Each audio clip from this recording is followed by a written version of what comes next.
السلام عليكم. نحن الآن على أبواب العام 2020 ميلادية، ودعاة نظرية التطور لا يملكون نموذجا واحدا مفصلا لظهور جزيء واحد داخل الخلية، فضلا عن نموذج مفصل لظهور أي كائن حي على الإطلاق بالتطور. لا يملكون إلا التحليل الظاهري. كيف ظهر عالم التشفير الرباعي، عالم الDNA؟ الDNA هو الشريط الجيني الذي تحدثنا عنه في الحلقات السابقة. كيف ظهر عالم الDNA؟ هل تعرف كيف يجيب دعاة النظرية؟ يقولون ربما هناك عالم من الRNA قبل عالم الDNA، لكن الRNA هو أيضا تشفير رباعي يشفر لمنظومات وظيفية متخصصة، فكل خلية من خلاياك بها عوالم من الRNA، والRNA هو الذي يقوم بوظيفة تصنيع البروتين داخل الخلية. فافتراض عالم الRNA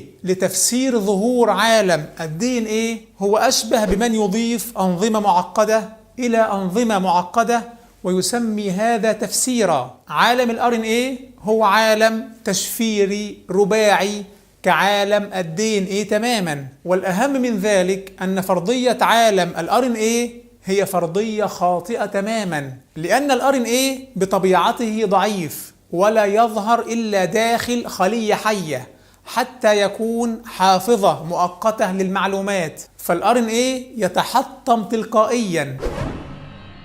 If you just look at an RNA molecule, it seems to fall to pieces. Working with RNA is extraordinarily difficult because it's so delicate. It's meant to be a temporary store of information.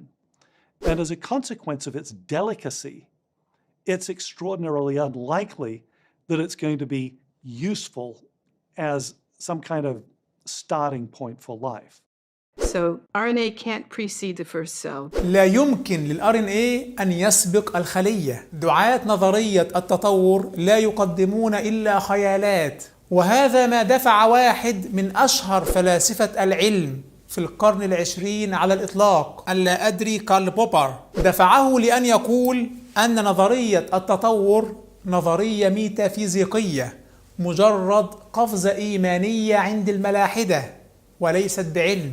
عندما قال بوبر هذا الكلام ثار دعاة النظرية وحاولوا أن يبرهنوا له أن النظرية يمكن أن تخضع للاختبار، لكن بوبر لم يقتنع، واعترف للساينتيفيك أمريكان قبل عامين من وفاته، اعترف أنه ما زال غير راض عن النظرية، ما زال غير مقتنع بها. والساينتيفيك أمريكان عرضت اعترافات بوبر مع غيره من الباحثين تحت مقال بعنوان داروين المشكوك فيه. لماذا مجموعة من العلماء اللادينيين يشكون في نظرية التطور؟ وقد أكد بوبر موقفه بالتفصيل من النظرية في آخر كتاب كتبه قبل وفاته بعامين، كتاب Evolutionary Epistemology. أورد بوبر في هذا الكتاب اعترافات كبار علماء النظرية عبر تاريخها. نقل عن أحد عظام الداروينية على حد تعبيره وهو كارل ويدينغتون، نقل قوله أن الانتخاب الطبيعي ليس أكثر من توتولوجيا تعني تكرارية، مجرد حشو كلام. الانتخاب الطبيعي الذي هو قوام نظرية التطور غير منضبط بأدلة. الانتخاب الطبيعي ليس قضية علمية، وإنما هو تكرار كلام، كالذي يفسر الماء بعد الجهد بالماء. لكن لماذا الانتخاب الطبيعي مجرد تكرار كلام؟ لأن أي كائن حي سوف تفترض أنه تم انتخابه طبيعيا لمجرد أنه ما زال حيا، مجرد تكرار كلام. ما هو تبرير قولنا أن ما حصل كان انتخابا؟ لماذا لا يكون شيء آخر هو الذي أبقى على هذا الكائن؟ أي كائن سيبقى سيقول دعاة النظرية أنه تم انتخابه طبيعيا.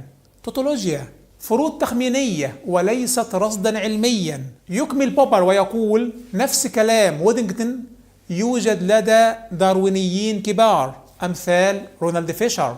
رونالد فيشر مؤسس الداروينية الحديثة يعترف أيضا أن الانتخاب الطبيعي توتولوجيا. بالمناسبة، حين سئل دوكنز عن أشهر بيولوجي بعد داروين قال رونالد فيشر. فيشر يعترف أن الانتخاب الطبيعي توتولوجيا. أيضا جون هالدين عالم الوراثة وشريك فيشر في تأسيس الداروينية الحديثة يعترف هو الآخر أن الانتخاب الطبيعي توتولوجيا. جورج سيمبسون عالم الحفريات الأمريكي والذي عمل لأكثر من 30 عاما في إدارة متحف التاريخ الطبيعي بأمريكا يؤكد أيضا أن الانتخاب الطبيعي توتولوجيا. كبار علماء النظرية يقولون بهذا، وهذا كلام كارل بوبر. فمفهوم الانتخاب الطبيعي ليس مفهوما علميا. داخل معامل جامعة ميشيغان تحولت النتيجة التي توصل إليها بوبر إلى واقع عملي، حيث قاموا في هذه الجامعة بمحاولة إجراء نظرية التطور. قاموا بمحاكاة بحيث تمضي 1,000,000 سنة. فماذا كانت النتيجة؟ تريليونات البكتيريا ظهرت، لكن بروتينا واحدا جديدا لم يظهر، فضلا عن انتقال نوع إلى نوع آخر. لنستمع سويا للتجربة.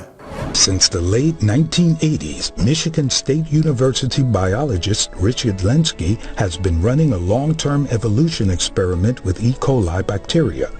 A staunch supporter of Darwinian evolution, Lenski wanted to follow a population of bacteria over time and see what new functions would evolve.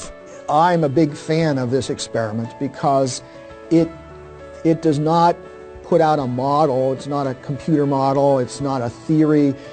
What he did was let evolution happen on its own and say, what did it do? By 2014, Lenski and his researchers had grown over 60,000 generations of bacteria. That's equivalent to, say, a million years in the lifespan of a large animal like us. And there have been trillions upon trillions of different bacteria that have been born and died in his flasks.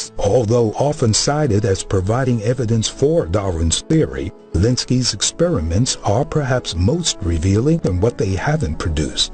We don't find a new protein with a new fold with a new function.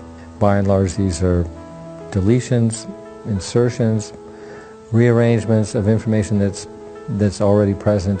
نحن لم نرصد بروتين واحد جديد بعد 60,000 جيل من البكتيريا وبعد ظهور تريليونات البكتيريا. مضى 1,000,000 عام من التطور داخل قوارير معامل جامعة ميشيغان.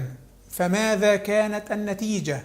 التطور لم يعمل، الانتخاب الطبيعي لم يعمل، لم يظهر لدينا بروتين واحد جديد. الغريب أن داروين بنفسه كان يستشعر أن هناك مشكلة في نظريته. في عام 1862 أرسل عالم النبات جوزيف هوكر رسالة إلى داروين قال فيها: هل تظن أن التنوع مثلا في شكل مناقير الطيور أو الاختلاف بين أشكال الكائنات الحية ضمن النوع الواحد، هل تظن أن مصدره انتخاب طبيعي؟ لا إطلاقا. الأمر ببساطة أن هناك تنوعا وراثيا في الأجداد، اختلافات داخل النوع الواحد تتيح كل هذه الأشكال المتعددة. سبحان الله، وكأن هوكر يتكلم عن الحوض الجيني للنوع الذي تم رصده بعد حوالي 100 عام من هذا الكلام. الحوض الجيني الذي يتيح أشكالا مختلفة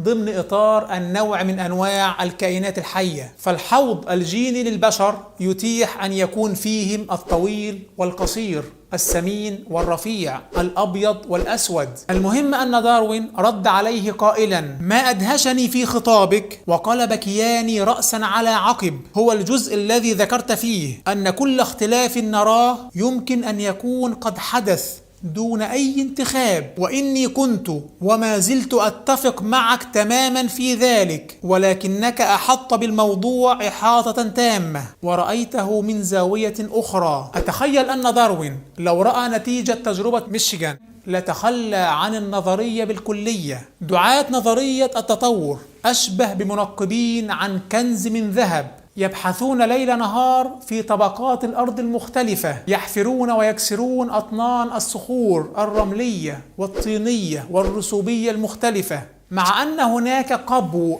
أمامهم مكتوب عليه الكنز يوجد هنا، الصنع الإلهي المتقن أمام أعينكم، لكنهم للأسف يتجاهلون هذا القبو، لأنهم ينطلقون من مقدمة أن كنز الذهب لابد أن يكون تحت الأرض. فدعاة النظرية ينطلقون من مقدمة خاطئة، وهي أن تفسير الحياة والتنوع في الكائنات الحية لابد أن يكون تفسيرا ماديا، لذلك هم ما زالوا يحفرون، مع أن دلائل الخلق الإلهي المتقن أمام أعينهم في كل لحظة. وثبت لديهم بالتجارب المختلفة أن نظرية التطور لا تعمل، الانتخاب الطبيعي لا يعمل، لكنهم يتجاهلون وما زالوا يحفرون. محاولة إغماض العين عن القبو مع فشل النظرية في كل اختبار وتجربة ومعمل، ثم الاستمرار على الرغم من كل هذا في العناد، فهذا للأسف ضرر شديد على العلم، وتأخير لفروع كبيرة من العلم، ومضيعة لمنافع كان أولى أن نستخدمها في مناح أخرى. واجب الحلقة اليوم هو مواصلة القراءة في كتاب 40 خطأ في نظرية التطور. سنقرأ من هذا الكتاب حتى صفحة 75. رابط الكتاب في أول رابط في وصف الفيديو. أشكركم على حسن الاستماع، جزاكم الله خيرا، والسلام عليكم.